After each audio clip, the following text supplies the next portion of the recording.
What's up, my name is Evan Lur, aka Prince in Jeans. I'm a young designer from Slovakia, living in Amsterdam, doing stuff and just enjoying the life. I started making clothes when I was in my teenage years. I just wanted to look different than everybody, and with limited possibilities, this was the only way how to look fresh and fly. Over the years, it developed into something that I was actually never expecting.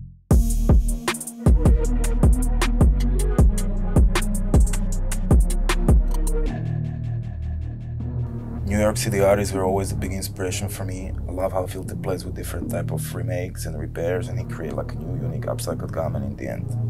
The sneakers features my favorite light blue color that reminds me of the beautiful light stonewash denim that we all love.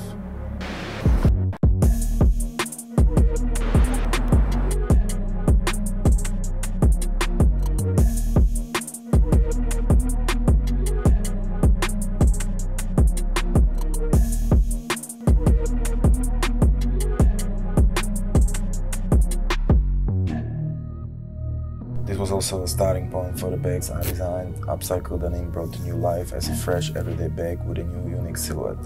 I actually think that's the same thing that Adidas and Philllllthy aim for, a collaboration on a comfortable sneaker that can be worn anywhere, anytime, and look unique and stylish.